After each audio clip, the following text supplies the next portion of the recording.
In our fast-paced digital world, we are overwhelmingly compelled to live in our minds. But how much more fulfilling would life be if we took time to also celebrate the aliveness in our body, become more present in our environment, and connect with the world and others more intimately? You're listening to the Eudaemonia podcast. I'm Kim Forrester, and today we're going to discuss the importance of incarnation and tender touch. Welcome to Eudaemonia, the podcast that is all about flourishing. Plug in, relax, and get ready for the goodness as we explore the traits and practices that can help you thrive in life. With your host, Kim Forrester. Professor Richard Kearney holds the Charles B. Seelig Chair of Philosophy at Boston College, and he has served as visiting professor at a variety of universities worldwide. Richard has presented 5 series on culture and philosophy for Irish and British television, is currently international co-director of the Guestbook Project, which promotes peace through storytelling, and he is the author of over 25 books on European philosophy and literature, including his latest title, Touch, Recovering Our Most Vital Sense. It's an honour to be chatting with Richard today to discuss the power of touch and to explore how we can flourish in life by consciously embracing embodiment and physical connection. Professor Richard Kearney, it is just such a delight to have you here on the Eudaemonia podcast. Thank you for joining me today. A pleasure and an honour. Let's start with the simple question. Can you explain to my listeners what makes touch so special? How does touch differ from the other physical senses? Right. Well, touch is the only sense of all our senses that is double, in the sense that it is a double sensation of touching and being touched at the same time. You can see without being seen. You can hear without being heard. You can taste without being tasted. You can smell without being smelled. But when you touch, you have a proximate relationship with that which is being touched, which in turn makes you tangible and tactile, and therefore open to the other, to that which is different from you. You are not in complete control, as it were, or certainly in dominant control in touch, by its nature, to the extent that you are vulnerable. You know, we're covered by 22 square meters of skin, which is our largest organ in a normal adult. And that makes us extremely susceptible and sensible and, as I say, vulnerable to otherness. Now, we can close ourselves off. We can isolate ourselves. We can, in the case of COVID, we had to socially distance. So there are all kinds of ways of rendering ourselves more invulnerable, but that's sort of going against our nature. We can also abuse touch, and through physical violence or sexual violence, physical abuse of violence, we can make touch unilateral, that is one way rather than double and reciprocal. But that is, as I say, a betrayal of touch, whereas the natural mode of embodiment for human beings, from the moment we're born to the moment we die, is one of reciprocity and mutuality vis-a-vis our touching and being touched. And this is true of the infant who's born. First thing the infant does is to reach out for touch. And if it's not touched, and if it isn't allowed to touch, it suffers greatly, physically and mentally. There are all kinds of statistics which prove this. And as we saw during the pandemic, the last thing people do when they're dying, and this was very tragic, and so many of us witnessed it on the national and international TV screens, people were hungering for touch with their loved ones. And of course, it was the caretakers and doctors who were there to hold them at those last minutes. But they were reaching out to touch and be touched. Let's go back to that sense of us being isolated from each other during the pandemic. I think most people on the planet felt the void that was created when we couldn't choose to touch other people. Obviously, there is some kind of biological need. There is a calling there for us to want to touch and be touched and be in touch with others around us. What does science tell us about the benefits of tender touch on our health and well-being? What do we gain from being tactile human beings? Well, it's very, very fundamental and it's very basic.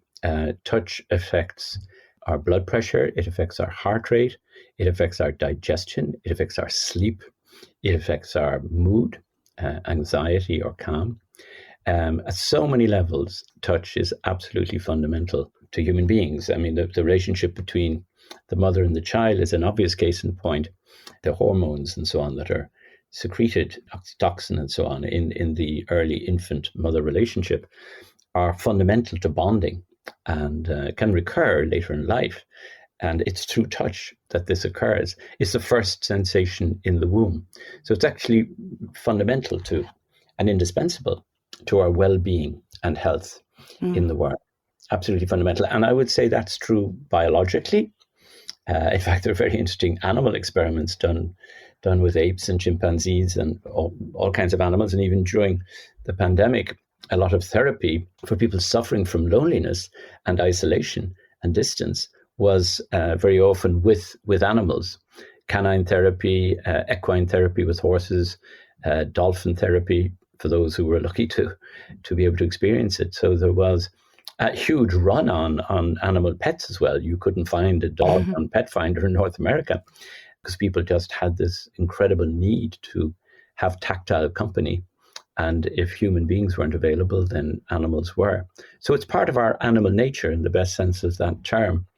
And I think a lot of us were reminded of just how interconnected we are at a visceral, incarnate, embodied level. You know, it brought us back to our most basic mode of being in the world, biologically and ontologically, that is to say, you know, our being as such, our way of surviving biologically and physiologically, but also our ontological needs for contact and connection. Reading your book, I came to understand just how inherent touch is in our life and how vital it is to our existence. And yet it is one of those things I think that we have taken for granted. It is so ubiquitous in our life that we forget it's even there. You were talking there about how we've become very hungry for touch as we were forced into isolation and social distancing. What are the signs, do you think, that we should look out for in ourselves, even as the world opens up and we're free to roam again?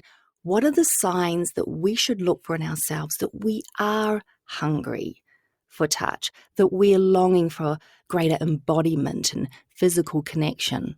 One of the signs that this is a basic hunger, as fundamental and elementary as the hunger for food, is that we suffer greatly when we don't have it.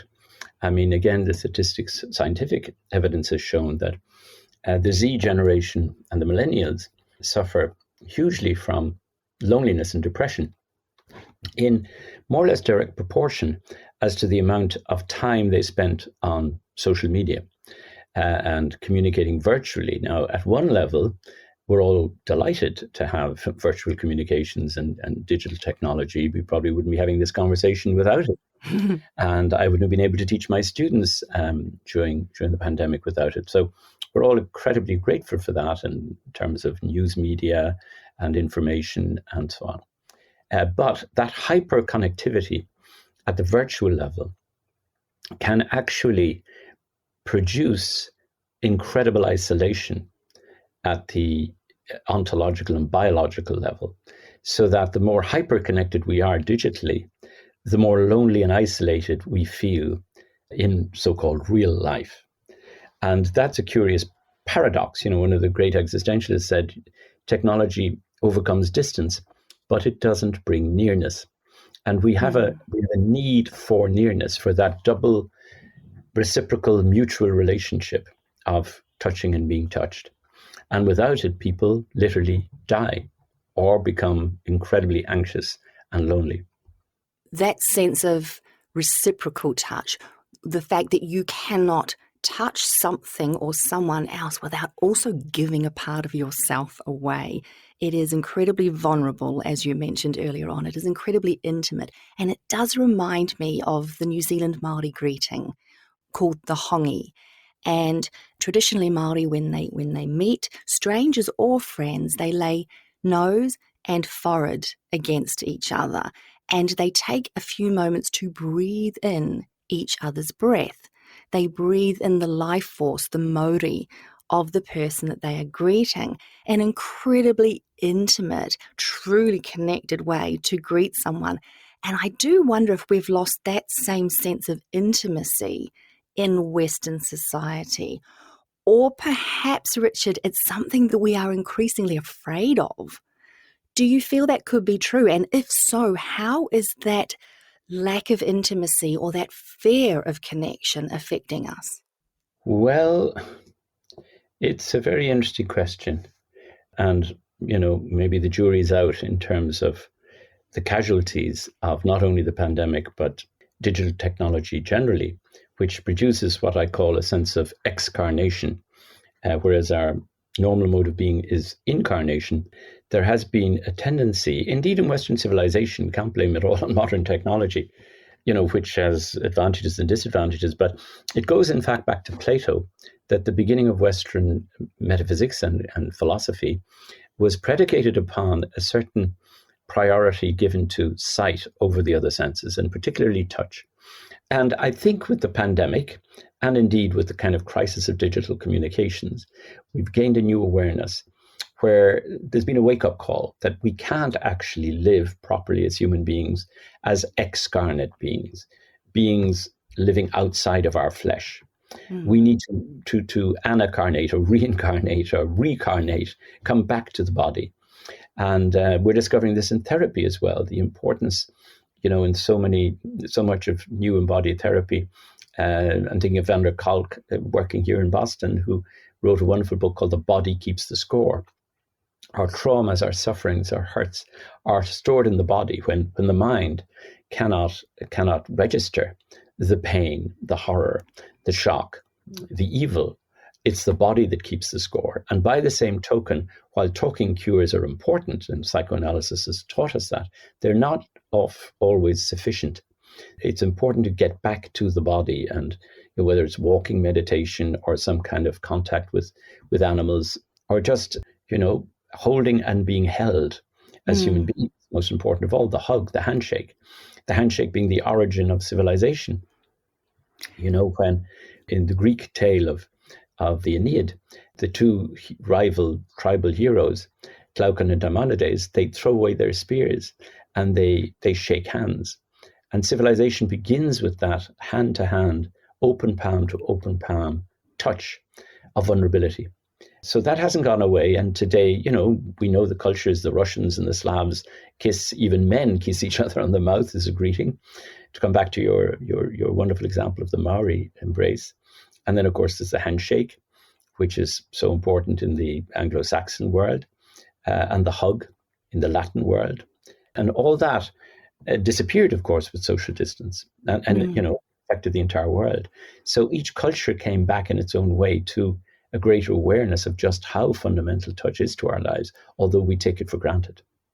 Let's step back to Plato and to the Abrahamic religions, and there are other religions around the world as well, that champion the idea that transcendence, that evolution of the self or the soul takes a step beyond the body. What I'm saying is that overwhelmingly, historically, we are taught that embodiment is actually the lesser form of being. They literally talk in some religious texts about the sins of the flesh. So we're taught that wisdom, enlightenment, transcendence can only come through elevation outside of and beyond the body, through prayer, meditation, intellectual exploration. Do you feel that it's just as possible for us to connect with something divine, with something greater than ourselves, or perhaps with a more profound part of ourselves through embodiment and through touch? Yes, I do. And, it's not an either or. I mean, I'm not saying let's get rid of sight and just live a tactile existence.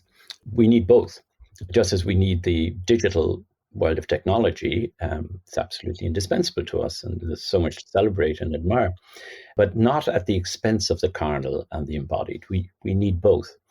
But if you go back to even the Western foundational wisdom traditions, the Abrahamic and the Greek, there is actually a very incarnational message. I mean, Abraham is revealed as the father of Judaism and of the Abrahamic religion at a moment when he receives with Sarah, his wife, 3 strangers into his tent in Mamre. This is in Genesis. And what do? Well, the 3 strangers could be killed because they're enemies, they don't belong to the tribe, but they're welcomed by Abraham and Sarah, who give them food. And in the sharing of the food and in the handshake, they become God. The 3 become one and are revealed as God. And then when they're leaving after the meal, which is a very embodied exchange, they say to Sarah, we will come back in a year and you will have conceived a child. And she laughs because she says that's impossible. She's barren and Abraham is 600. And she laughs. And of course, the word for Isaac is laughter in Hebrew. The impossible becomes possible through touch, through taste, through the sharing of an embodied meal. And this recurs throughout the Abrahamic tradition in Christianity and Islam also. So, this is the basic message. It's a very incarnate, tactile, gustatory message that peace and hospitality and understanding actually come through the body. And it's true of the Greeks too. I won't go into a long discourse on this, but in the healing tradition of the Greeks, Asclepius was the one who cured by, and I have a chapter on this, by laying on of hands, by bringing in people into an embodied relationship with their being. And that's the way he healed, with herbs and music and dance and incubation in the earth. It was a return to the earth. And he was a wounded healer. The idea was you experience your pain and transform it by touching others and healing others. And when they are touched by a wounded healer, they in turn become healed and become wounded healers who go on. So it's pretty basic to all of the wisdom traditions. And I forgot Islam, but of course, Islam, the Meshri, the Feast of Hospitality, and the annual, rituals of pilgrimage that end in feasting. It's absolutely fundamental, the hospitality of food to the stranger. So, and I'm sure if you looked into your Maori traditions, the Aboriginal traditions in Australia and the indigenous traditions, the Navajo and the Wampanoag here in North America and so on, the Iroquois, you'll find something very similar, where the tactile and the gustatory touching and sharing food are absolutely fundamental to peace. Let's go back to that whole idea of healing. Overwhelmingly, there is a concept throughout religious texts, throughout folklore, throughout literature, that healing can come through touch, the laying on of hands. And I do believe that touch is something that you actually use to help heal yourself. From your experience, can we pay attention to the gentleness with which we lay our hands upon ourselves? Can we better use touch to heal ourselves? I think it's absolutely fundamental to healing. And very often it's a mixture of the tactile and the non-tactile. For example, in therapy, there are certain forms of embodied therapy where it's very important, and massage, deep tissue massage, and other forms of embodied therapy, sort of walking meditation and so on, and even breathing meditation. You mentioned prayer and meditation as ways of escaping from the body, but actually yoga and yoga meditation, Patanjali, was a way of getting back in touch with the body. And for many still today, centering prayer is breathing. It's becoming aware of our own breathing as an inhalation and exhalation of being, where, when we breathe in, we're actually relating to the trees. They exhale, we inhale, and vice versa. And that sense of elemental immersion and participation in the natural world, in the natural environment, where our transcendence is in immanence. It's not that we want to get rid of transcendence or the spirit or consciousness, far from it. But the important thing is to realize we are body subjects. We're embodied consciousnesses. And that's not dualistic. It's actually a mutual reciprocal relationship.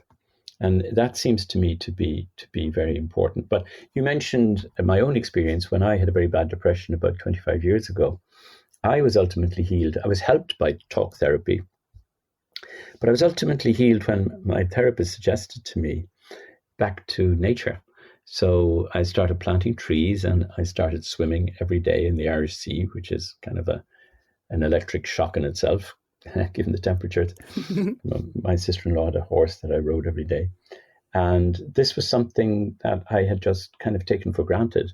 Became very aware of bird life and the life of trees.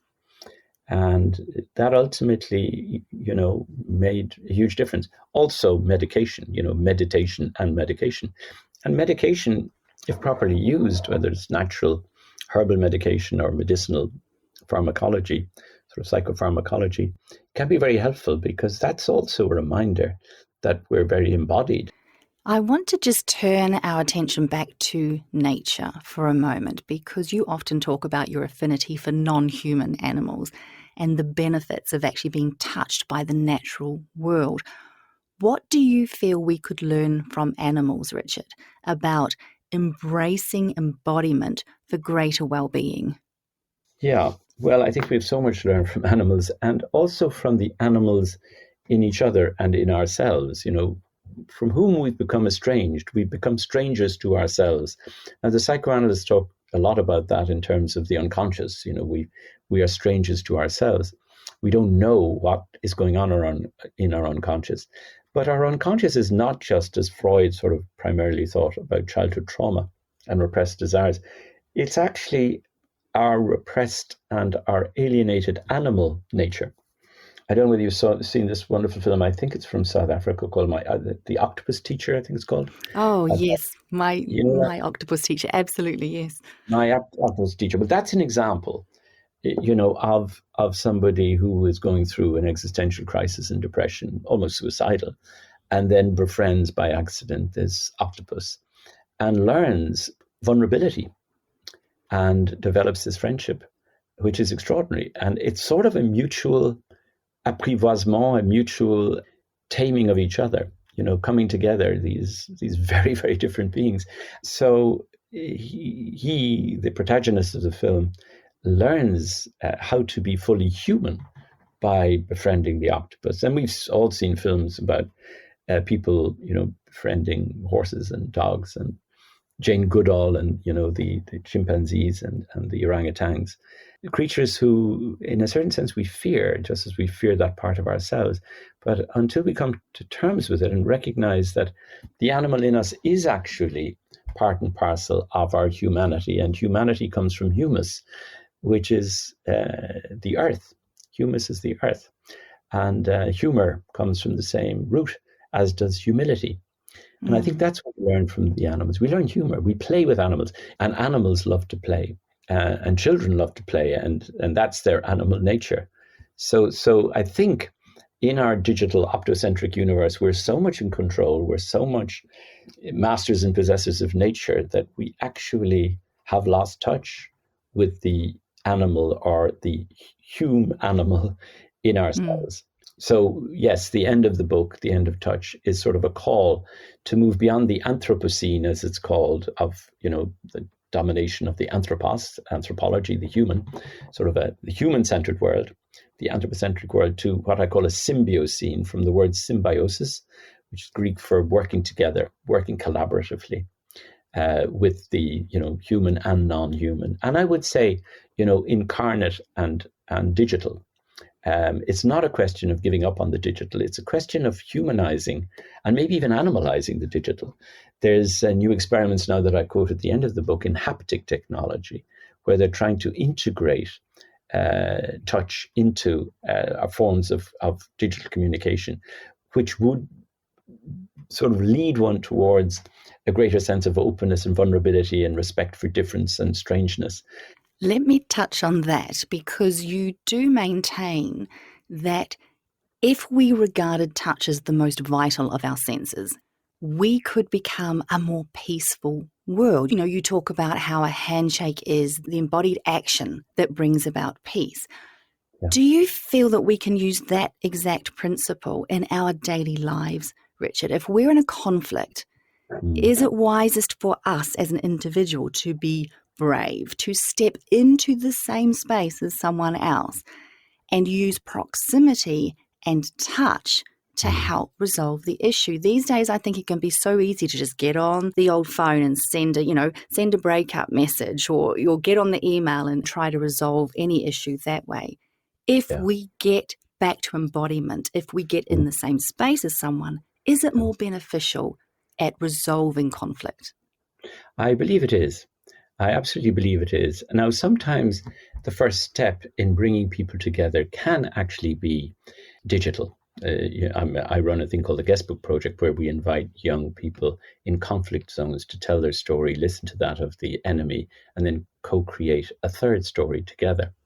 And this very often starts with people, Palestinians and Israelis, Croats and Serbs and so on.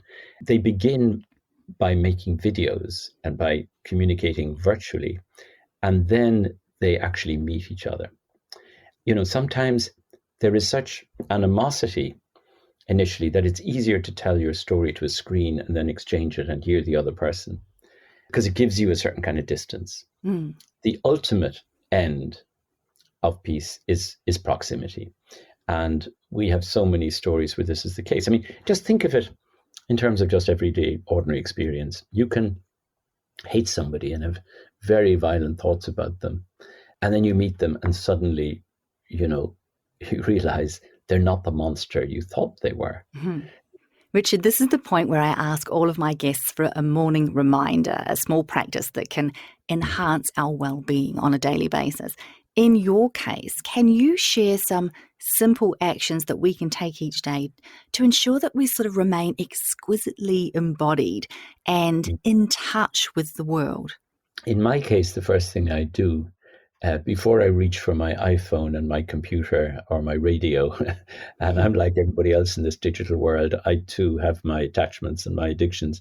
It's part and parcel of who we are, but I always take time to breathe in and breathe out. And it's a form of prayer or meditation, but a very embodied one. And it's very simple.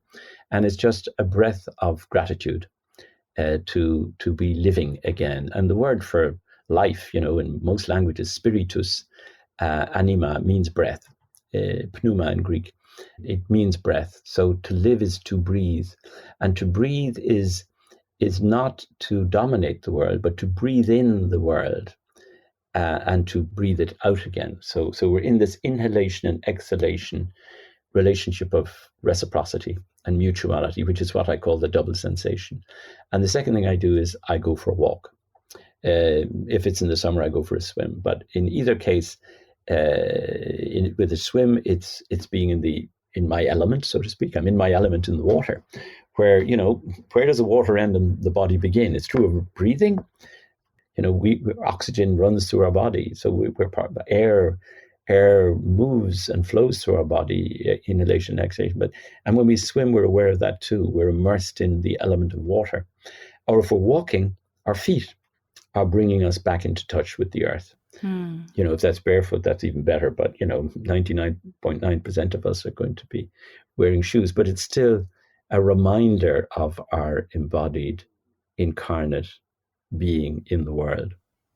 Some truly beautiful and simple ways to bring us back into our bodies and reconnect with the world. I must say, if anyone's visited New Zealand, you'd understand that most people walk around barefoot an awful lot of the time. Richard Kearney, it has just been such a delight to have you here on the Eudaemonia podcast. Your latest book is called Touch, Recovering Our Most Vital Sense, and it really is incredibly insightful and thought-provoking, and it did help me in the moment want to come back more into my body and truly live in a physical sense in this world. If people want to learn more about you, your book, the work that you do, where can they find you? Well, Richard Kearney, Kearney, and I think if you just Google it, it'll come up. I have a website, Richard M. Kearney, richardmkearney.com. That's it. But Richard Kearney will pull up a few websites, and then, with my publications and some interviews and so on. And then there's the nonprofit international nonprofit I run on hospitality, which I mentioned earlier, and that's simply called guestbookproject.org. So you'll get sort of my sort of work on peace pedagogy there. Well, obviously we've been connecting digitally across the planet, but I have been truly touched by your wisdom and your message. So thank you again, Richard, for choosing to be a part of the Eudaemonia podcast. A great pleasure. Thank you for having me, Kim. As the poet Jane Hooper wrote, please come home. Please come home into your own body, your own vessel, your own earth. Please come home into each and every cell and fully into the space that surrounds you. You've been listening to the Eudaemonia podcast. If you'd like to learn more about how to live a flourishing life, please subscribe. Check out eudaemoniapod.com for more inspiring episodes, or come join me on Instagram at I am Kim Forrester. I'm Kim Forrester. Until next time, be well, be kind to yourself, and take time to truly touch the world.